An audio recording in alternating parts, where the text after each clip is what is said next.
Kad ovo uradiš, više nikad nećeš imati plamenjaču i pepelnicu na rajčici, ali i drugim biljkama. Plamenjača je jedna od najčešćih i najopasnijih bolesti koja može ozbiljno ugroziti vaše rajčice i druge biljke. Nastaje zbog gljivice koja voli vlažne i tople uvjete, a brzo se širi kroz vrt čim se pojavi. Prvi znakovi su mrlje na listovima koje brzo požute i počnu trunuti. Plamenjača nije samo problem za rajčicu, nego može napasti i krumpir, papriku, patliđan, pa čak i neke ukrasne biljke. Zbog toga je važno reagirati čim se pojave prvi simptomi, jer bolest može uništiti cijelu biljku i umanjiti vaš urod. Dobra vijest je da plamenjača može spasiti ako je primijetite na vrijeme. Prvi korak je uklanjanje svih zaraženih dijelova biljke, to znači pažljivo odrezati listove i grane koje pokazuju znakove bolesti i odmah ih spaliti ili maknuti daleko od vrta.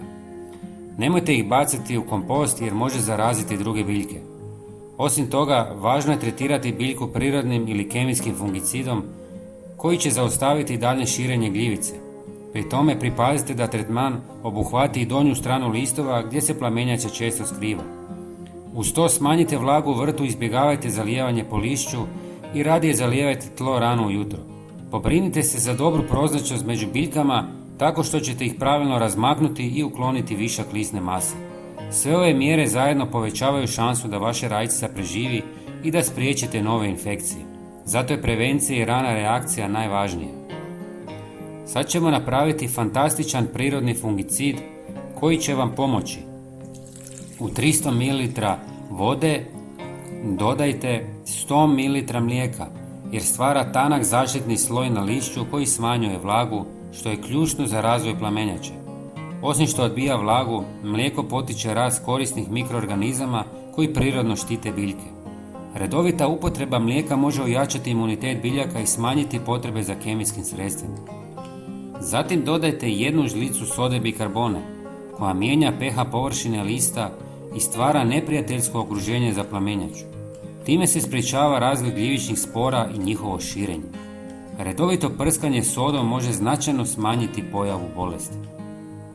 Treći sastojak je češnjak, jer sadrži prirodne antifugalne spojeve koji učinkovito suzbijaju gljivične infekcije poput plamenjače. Njegov jak miris odbija patogene i sprječava njihovo razmnožavanje. Osim toga, češnjak pomaže održavanju zdravlja tla i biljaka i odbija sve insekte. I zadnji sastojak je pola žlice cimeta, jer djeluje kao snažan prirodni fungicid koji zaustavlja rast plamenjače. Pomaže u jačanju otpornosti biljaka na gljivične bolesti. Redovito prskanje cimetom može značajno smanjiti rizik od zaraze.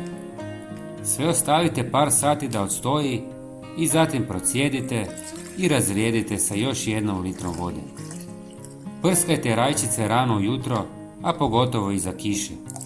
Ako ste rano primijetili plamenjaču, ima šanse da spasite biljku. Prijatelji, pogledajte i naš sljedeći video na ekranu. Hvala vam i pozdrav!